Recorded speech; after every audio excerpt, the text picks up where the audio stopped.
समर्पित स्वामी विवेकानंद के बताए सिद्धांतों पर चलने की कई बात। तेजस्वी यादव ने सीएम और एनडीए नेताओं को दी चेतावनी। पटना को विश्वविद्यालय का दर्जा दिलाने को लेकर उठाए सवाल। तेजस्वी के ट्वीट पर किए कई सवाल। किशनगंज में जिला पदाधिकारी डॉक्टर आदित्य प्रकाश ने की समीक्षा बैठक। कोविड-19 वैक्सीनेशन की तैयारियों की हुई चर्चा। स्वास्थ्य विभाग 16 जनवरी से शुरू करेगी टीकाकरण। और धनबाद में मनाई जा रही स्वामी विवेकानंद जी की जयंती। ईसीआरकेयू के बैनर में लगातार रक्तदान शिविर। मौके पर रेल प्रबंधक आशीष बंसल भी रहे मौजूद। चलिए शुरुआत करेंगे खबरों से। देश भर में आज स्वामी विवेकानंद जी की 158वीं जयंती मनाई जा रही है, जहां रांची में मुख्यमंत्री हेमंत सोरेन ने इस मौके पर उनकी तस्वीर पर पुष्पांजलि देकर उन्हें श्रद्धा सुमन अर्पित की है। और आपको बता दें कि देश भर में आज स्वामी विवेकानंद जी की 158वीं जयंती मनाई जा रही है और रांची में भी मुख्यमंत्री हेमंत सोरेन ने उनकी तस्वीर पर माल्यार्पण कर उन्हें श्रद्धांजलि अर्पित की है और उन्हें याद किया है।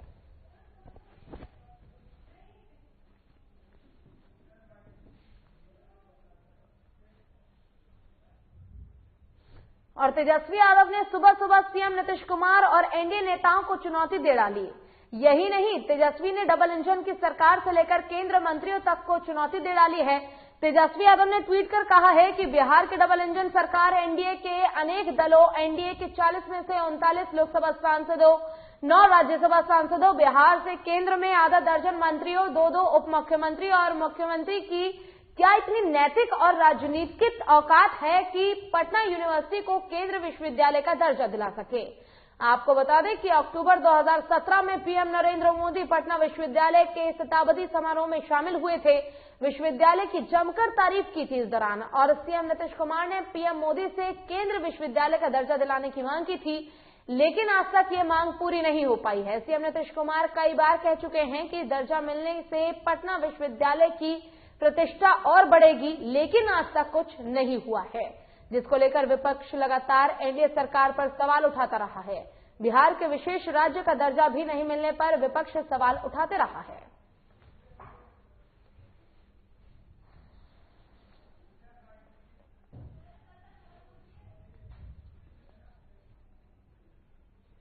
और सोमवार को एक प्रेस कॉन्फ्रेंस के दौरान जेडीयू सांसद ललन सिंह ने बयान दिया था कि भूपेंद्र यादव जब चाहे आरजेडी को अपने पार्टी में विलय कर लेंगे।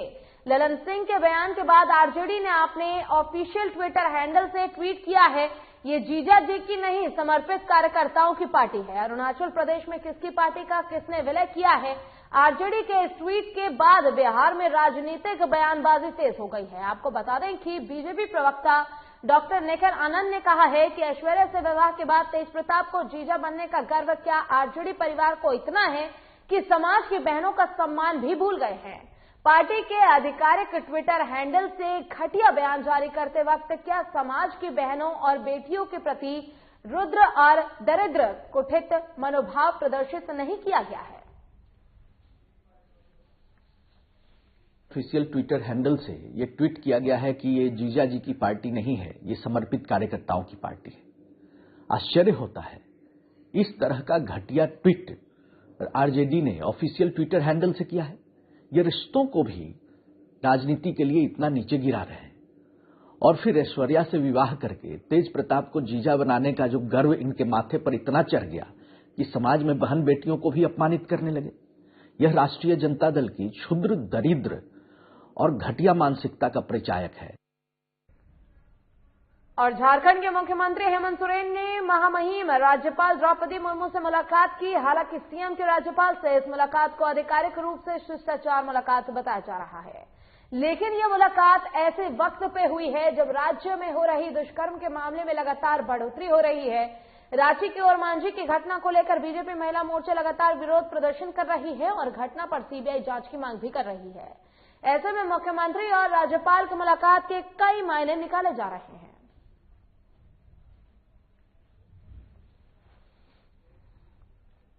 और झारखंड में बढ़ते अपराध और लगातार हो रहे दुष्कर्म की घटना को लेकर बीजेपी की महिला मोर्चा चरमबंद आंदोलन कर रही है, जिसे लेकर बीजेपी महिला मोर्चा की ओर से राजभवन के पास लगातार धरना प्रदर्शन किया जा रहा है। वहीं ओरमांझी में लड़की की सिरकटा लाश को लेकर लगातार राज्यपाल द्रौपदी मुर्मू को ज्ञापन सौंपा जा रहा है। बीजेपी महिला मोर्चा के एक प्रतिनिधि मंडल ने राज्यपाल को ज्ञापन सौंपा और ज्ञापन के माध्यम से ओरमांझी मामले में सीबीआई जांच की मांग की है। वह राज्यपाल की ओर से बीजेपी प्रतिनिधि मंडल की बातों को गंभीरता से लेते हुए मामले में सरकार के बात करने की बात भी कही गई है। और लगातार राज्य में जिस तरह से महिलाओं पे अत्याचार हो रहा है, महिलाओं के खिलाफ हिंसा हो रहा है, बलात्कार हो रहा है, इसके संबंध में भारतीय जनता पार्टी की ओर से लगातार पूरे प्रदेश में कार्यक्रम चल रहा है चरणबद्ध तरीके से। और अभी महिलाओं के द्वारा कई दिनों से राजभवन के समक्ष भी धरना का कार्यक्रम चल रहा था। तो इस संबंध में माननीय राज्यपाल महोदया से बहुत विस्तृत चर्चा हुई। वो भी इस घटना से काफी चिंतित है, जिस तरह ओरमांझी की घटना है, चतरा की घटना है या अन्य और भी जो घटनाएं हैं। हम लोगों ने महामहिम राज्यपाल महोदया के आश्वासन पर इस आंदोलन जो चरणबद्ध आंदोलन चल रहा है इसको स्थगित किया है और स्थगित किया है। बस हम लोग देखेंगे कि जो आश्वासन है उस पर जो उन्होंने कहा है कि सारे लोगों को उन्होंने बुला के वो भक्तों को रखेंगे और कार्रवाई होगी। अगर नहीं होती है तो हमारा तो स्थगित है, हम लोग सारे फिर से आंदोलन करेंगे। और यहाँ रुकेंगे छोटे से ब्रेक के लिए। ब्रेक के बाद जल्द होंगे हाजिर।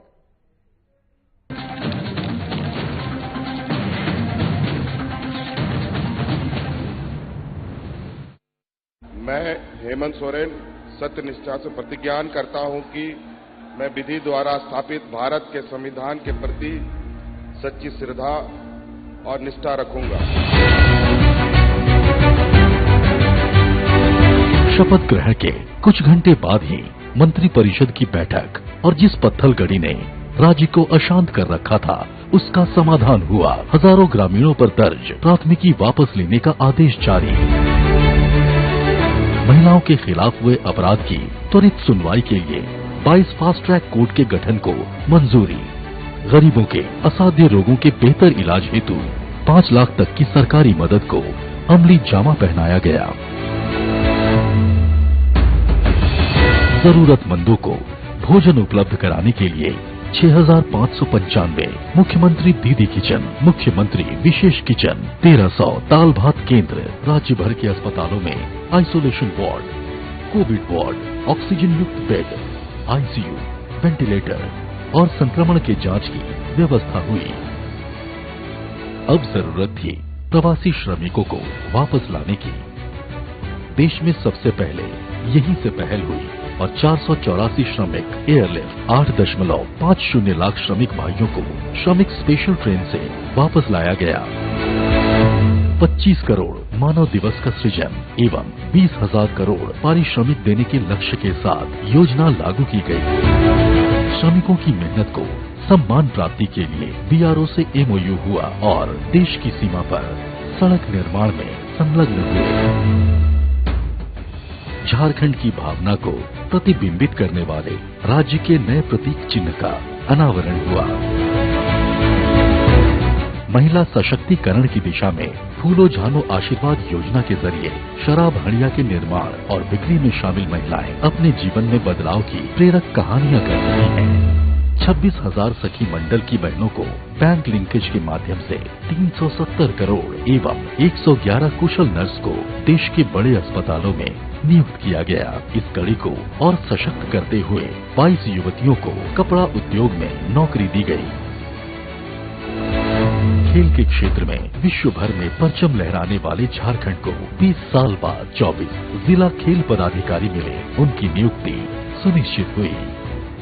इस तरह झारखंड अपने सीमित संसाधनों के साथ विकास के सभी सोपान तय कर रहा है ताकि राज्य की समृद्धि एवं समावेशी विकास की परिकल्पना को साकार किया जा सके।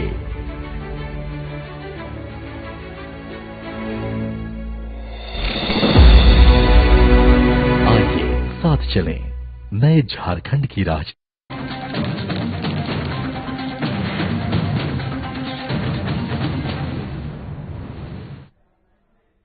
और ब्रेक के बाद एक बार फिर से स्वागत है आपका। रुक करेंगे इस वक्त की बड़ी खबर की ओर। बता दें कि मंत्री जगन्नाथ महतो सहित 7 लोगों को आजीवन कारावास की सजा सुनाई गई है। मंत्री जगन्नाथ महतो के भाई समेत 5 लोगों को आजीवन कारावास की सजा सुना दी गई है। संतोष पांडे के हत्या मामले में तेनूघाट कोर्ट ने ये सजा सुनाई है। साथ ही प्रत्येक पर 10,000 रुपए का जुर्माना लगाया है।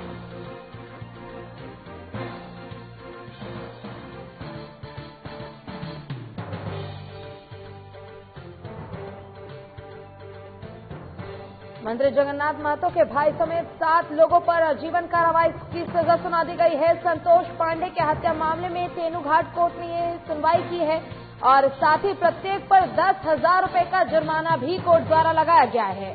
साल 2014 में हुई घटना को देखते हुए अब ये सजा सुनाई गई है और मंत्री जगन्नाथ महतो के भाई समेत 7 को आजीवन कारावास की सजा सुना दी गई है। और इसी पर अधिक जानकारी के साथ हमारे संवाददाता मनोज कुमार हमारे साथ फोन लाइन पर जुड़ गए हैं। मनोज, मंत्री जगन्नाथ महतो के भाई समेत 7 लोगों पर आजीवन कारावास की सजा सुना दी गई है और साथ ही जुर्माना भी लगा दिया गया है। इसको लेकर पूरी जानकारी क्या है? पूजा जी, ये बता दो, ये जो घटना घटी थी, ये संतोष पांडे हत्याकांड की घटना घटी थी। ये 2014 में की मामला उस समय चर्चित मामला रहा था। आज उनकी एक तरह से एक चैप्टर को क्लोज कर दिया गया। आज उनके साथ जिसमें 10 लोग आरोपी थे, जिसमें 3 लोगों का साक्ष्य के अभाव में रिहा कर दिया गया था 8 तारीख को, और बाकी लोगों का 8 तारीख को ही कस्टडी में ले लिया था। और आज इसकी आज जो कोर्ट की एक प्रक्रिया उसको पूरी करते हुए आज सातों व्यक्ति का आजीवन कारावास सुनाया गया है और 10-10 हजार रुपए के जुर्माना के रूप में सुनाई गई है, सजा दी गई है। जी पूजा, सजा सुनाई गई है तो क्या इसको लेकर कोई प्रतिक्रिया सामने आई है?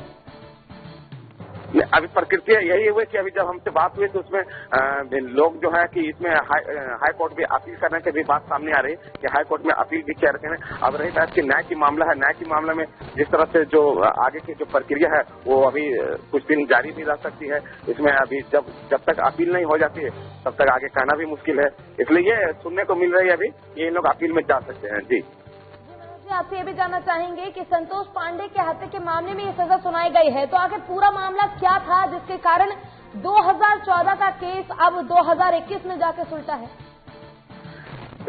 2014 में बात था कि एक लड़की को प्रेम प्रसंग का मामला था, संतोष पांडे और उसी गांव का एक लड़की का प्रेम प्रसंग का मामला था, जहां प्रेम प्रसंग के मामले में लेकर मद्रास चला गया था वो लड़का लड़की के साथ में दोनों मिलके। और उस बात की जब गांव में चर्चा फैली कि ये प्रेम प्रसंग को उस तरह से लाने के क्रम में मद्रास इन लोग एक जो आरोप जिनके ऊपर गठित किया गया है उन लोगों ने एक टीम बना के मद्रास गया लाने के लिए। और मद्रास लाने के क्रम में लाने के बाद जब ये झारखंड पहुंचे तो झारखंड से एक आपका नावाडी क्षेत्र में वहां इनके साथ जबरन मारपीट किया गया था, बेरहमी से पिटाई कर दी गई थी और बेरहमी से पिटाई करने के बाद चंद्रपुरा डीवीसी अस्पताल में भर्ती कराया गया था, जहां उनको इलाज के दौरान ही दम तोड़ दिया था। और मृतक संतोष पांडे जो है इलाज से सिर्फ दम तोड़ने से कुछ ही क्षण पहले ये मीडिया में स्टेटमेंट दिया था कि इन लोगों ने मुझे मारा है और मारपीट करके और ये पूरी तरह से ये अंजाम दिया है। जी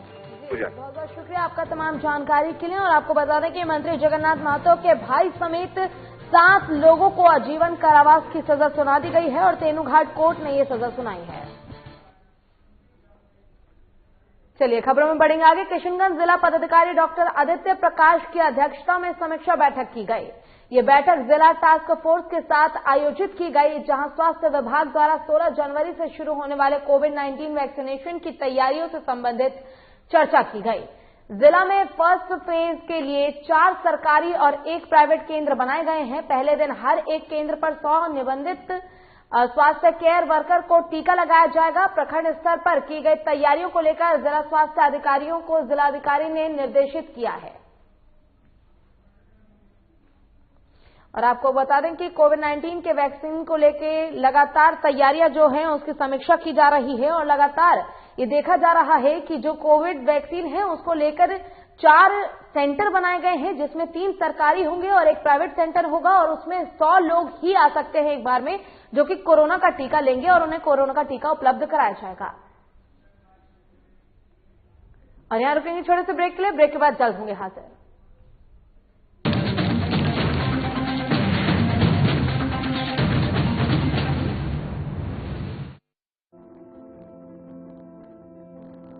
कोरोना का संकट अभी टला नहीं है, इसलिए लापरवाही बिल्कुल नहीं। जब भी घर से बाहर निकलें, मास्क जरूर लगाएं। दूसरी बात, एक दूसरे से कम 2 गज की दूरी बनाएं। और तीसरा, अपने हाथों को साबुन से अच्छी तरह बार बार धोएं। यदि हम इन सभी मुख्य बातों पर अमल कर लें तो कोरोना वायरस के संक्रमण से बच सकते हैं और हमारा राज्य कोरोना मुक्त हो सकता है। मेरे प्यारे झारखंड वासियों, कोरोना का जंग अभी जारी है। हम और आप मिलकर ही इस जंग को जीत सकते हैं। इसलिए सरकार द्वारा दिए जा रहे निर्देशों का पालन करें और विश्वास रखें, हम और आप मिलकर जरूर इस जंग को जीतेंगे। सूचना एवं जनसंपर्क विभाग, झारखंड सरकार द्वारा जनहित में प्रसारित।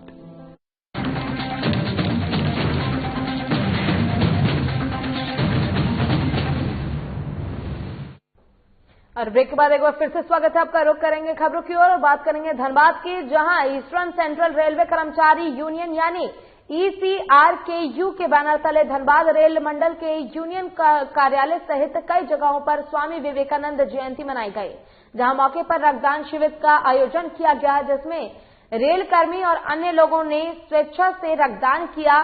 और मौके पर मुख्य अतिथि के तौर पर मौजूद धनबाद रेल मंडल के रेल प्रबंधक आशीष बंसल ने बताया कि ECRKU के तत्वाधान में विवेकानंद जयंती के मौके पर आयोजित किए गए रक्तदान शिविर की प्रशंसा की है। उन्होंने कहा है कि समाज के लिए ये काफी प्रशंसनीय कदम है और यूनियन में पिछले साल भी शिविर का आयोजन कर जरूरतमंदों के बीच रक्तदान पहुंचाने का काम किया गया था।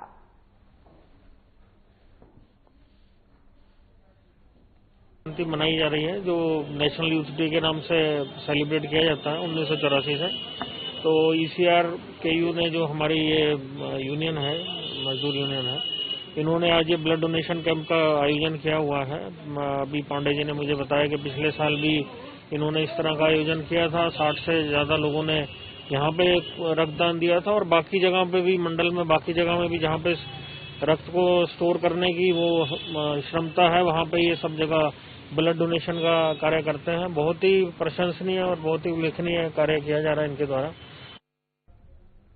और शिवान में आज विश्व इलेक्ट्रोपैथी दिवस के रूप में इलेक्ट्रोपैथी के जन्मदाता डॉक्टर अकाउंट सीजन मैट्रिक की जयंती मनाई गई, जो सिवान के लक्ष्मीपुर स्थित LIIMA के इलेक्ट्रोपैथी हॉस्पिटल में ये कार्यक्रम का आयोजन किया गया, जिसमें मुख्य अतिथि के तौर पर सिवान सदर से RJD विधायक अवध बिहारी चौधरी ने शिरकत की। इस मौके पर राज्य के अलग अलग जिलों में इलेक्ट्रोपैथी डॉक्टर मौजूद रहे। विधायक और पूर्व मंत्री अवध बिहारी चौधरी ने दीप प्रज्वलित किया। नाज फाउंडेशन के चेयरमैन डॉक्टर इत्खाब परवेज ने विधायक अवध बिहारी चौधरी को शाल से ओढ़ाकर सम्मानित किया और पत्र देकर सम्मानित किया है।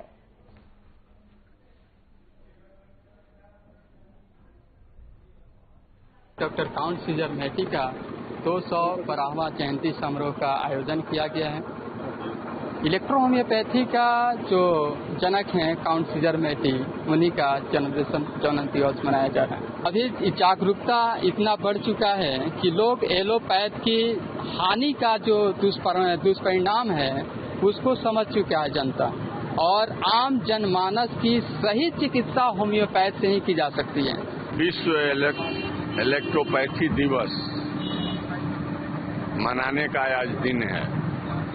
पूरा विश्व में 112वां मैटी जयंती उत्सव एवं कैंसर एंड इलेक्ट्रोपैथी, जो यह एक व्यवस्था है इलाज का, एक पैथ है, इसके द्वारा आज मनाया जा रहा है। और साहिबगंज जिले में अपराधियों को किसी भी हालत में बख्शा नहीं जाएगा। अपराधी क्षेत्र छोड़ दे या तो अपराध छोड़ दे। आपको बता दें कि ये सभी बातें साहिबगंज के SP अनुरंजन किस्पोट्टा ने अपने कार्यालय में मासिक अपराध गोष्ठी के दौरान कहा। उन्होंने मौजूद पुलिस पदाधिकारियों को निर्देश देते हुए कहा कि क्षेत्र में दिन और रात में गश्ती बढ़ाएं। गश्ती के दौरान शंका होने पर आवश्यक पूछताछ करें। क्षेत्र में अपराधों को हर हाल में रोके। फरार वांटेडों को जल्द गिरफ्तार कर और कुर्की जब्ती करे। वाहन चेकिंग अभियान चलाए। इस दौरान उन्होंने थाना में लंबित मामलों का निवारण करे और बीते दिनों क्षेत्र में हुए आपराधिक घटनाओं पर चर्चा करते हुए मामलों में सम्मिलित अपराधियों को पकड़ने का सख्त निर्देश दिए हैं। साथ ही कोरोना संक्रमण के बचाव को लेकर क्षेत्र में सोशल डिस्टेंसिंग और मास्क लगाना अनिवार्य करने को लेकर जागरूकता अभियान चलाने के निर्देश भी दिए गए हैं।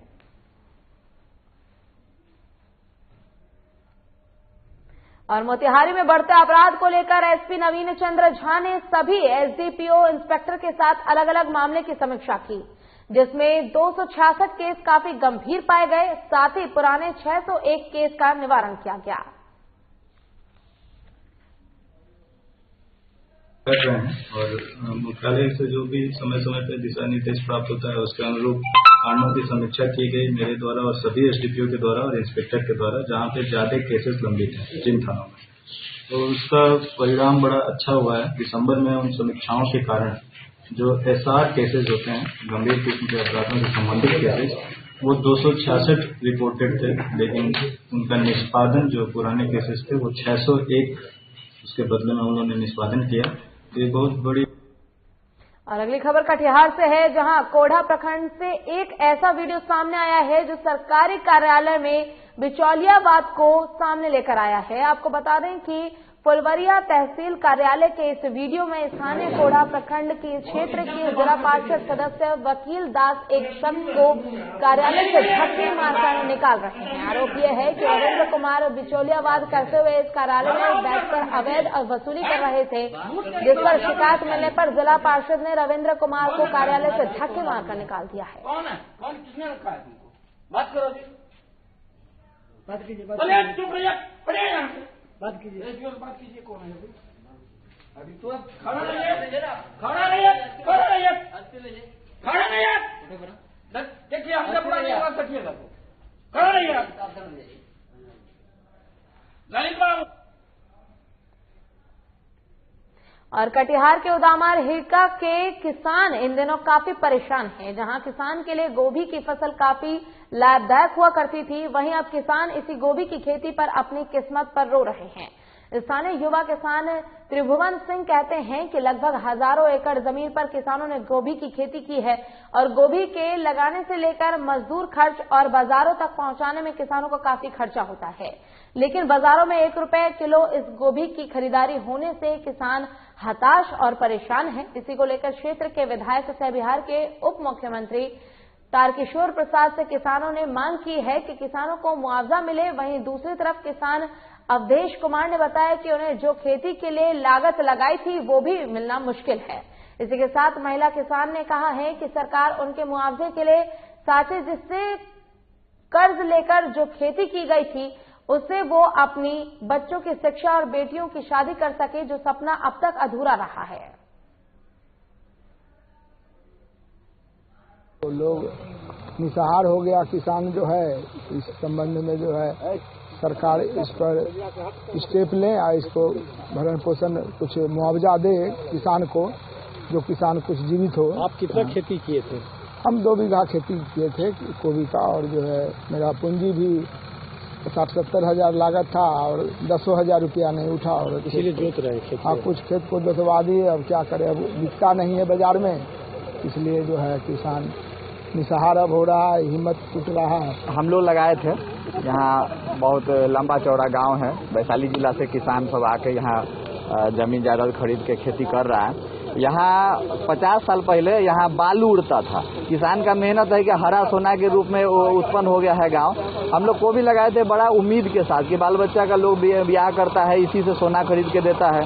उसके बाद जो है हम लोग का बाल बच्चे का पढ़ाई है, स्वास्थ्य है, सब कुछ है, लेकिन गोभी में प्रत्येक हेक्टेयर कम से कम 40 से 50 हजार रुपया का लगा था लागत, और आज 1 रुपया गोभी में कोई ले नहीं रहा है। आखिर किसान ये अपना दर्द किसको जाके कहे। उम्मीद तो बहुत सोचे हुए थे, लेकिन नहीं हुआ। जब बाजार में लेकर के जाते हैं तो क्या करे, रो देते हैं गन, नहीं होता है गन। कोई 1 रुपया भी लेवाल नहीं। कल 50 रुपया भक्कू मैंने बेचे, तब पर भी नहीं बिका, इसलिए बिक कर को हम चले आए हैं बाजार में छोड़ करके को भी। और बेतिया से एक बड़ी खबर सामने आ रही है, जहां खिरिया घाट चौतरिया टोला में 2 पक्षों में हिंसक झड़प हो गई, जिसमें 3 लोग घायल हो गए। घायलों में एक सरकारी शिक्षक है जो एक प्रॉपर्टी डीलर का भी काम करता था। वहीं झड़प के समय लोग हथियार से लैस थे और दोनों तरफ से लोग एक दूसरे को जान से मारने की धमकी दे रहे थे। हम मोबाइल चला रहे थे, ठीक है। मोबाइल चलाने के बाद हल्ला हुड़दुम सुनाई दिया हमको। हल्ला हुड़दुम सुनाई दिया तो अब गए देखने के लिए सूरज प्रसाद के दुकान पर हम गए तो अपने में आपस में कोई मारपीट कर रहा था। जो धर्मपुर का हमको देखा, बोला ये भी गांव का, इसको भी मारो, ठीक है। इसके बाद हमको महासु सुमनलाल गुप्ता, पन्नालाल गुप्ता, धर्मकिशोर गुप्ता, सौरभ गुप्ता, अंकित कुमार हमको हाईसू यहाँ जख्मी कर दिया, नाक में सब ब्लड गिर गया हमको। और पतरातू डैम से एक अज्ञात लड़की का शव बरामद किया गया है, जिसे देखकर ग्रामीणों ने पतरातू थाना को सूचना दी। सूचना मिलने के बाद पतरातू थाना प्रभारी भरत पासवान दल बल के साथ घटनास्थल पर पहुंचे और शव को कब्जे में ले लिया। इसी को लेकर थाना प्रभारी और एसडीपीओ प्रकाश चंद्र महतो ने बताया कि आशंका जताई जा रही है कि युवती की हत्या कहीं की गई है और लाश को पतरातू डैम में लाकर फेंक दिया गया है। ये भी कहा है कि प्रशासन मामले की छानबीन में जुटी हुई है और पोस्टमार्टम के बाद ही सारी सच्चाई सामने आ पाएगी।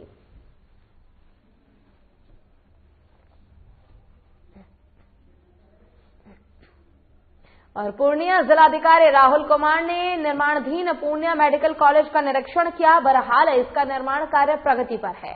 डीएम कुमार ने इस मौके पर मौजूद सिविल सर्जन और इंजीनियर से निर्माण कार्य से जुड़ी जानकारी प्राप्त की। इसके बाद डीएम ने निर्माण कार्य की प्रगति और भौतिक स्थिति से अवगत होने के लिए मेडिकल कॉलेज में बन रहे सभी ब्लॉक का निरीक्षण किया। डीएम राहुल कुमार ने बताया कि अप्रैल 2019 में निर्माण कार्य शुरू किया गया है, जिसे पूरा होने में 3 साल का वक्त लगना है। उन्होंने निर्माण कार्य की प्रगति पर संतोष जताते हुए कहा है कि जल्द ही निर्माण कार्य पूरा हो जाएगा। और इसी के साथ फिलहाल के लिए इस बुलेटिन में बस इतना ही। खबरों का सिलसिला लगातार आगे भी जारी है। आप देखते रहिए साधना प्लस। नमस्कार।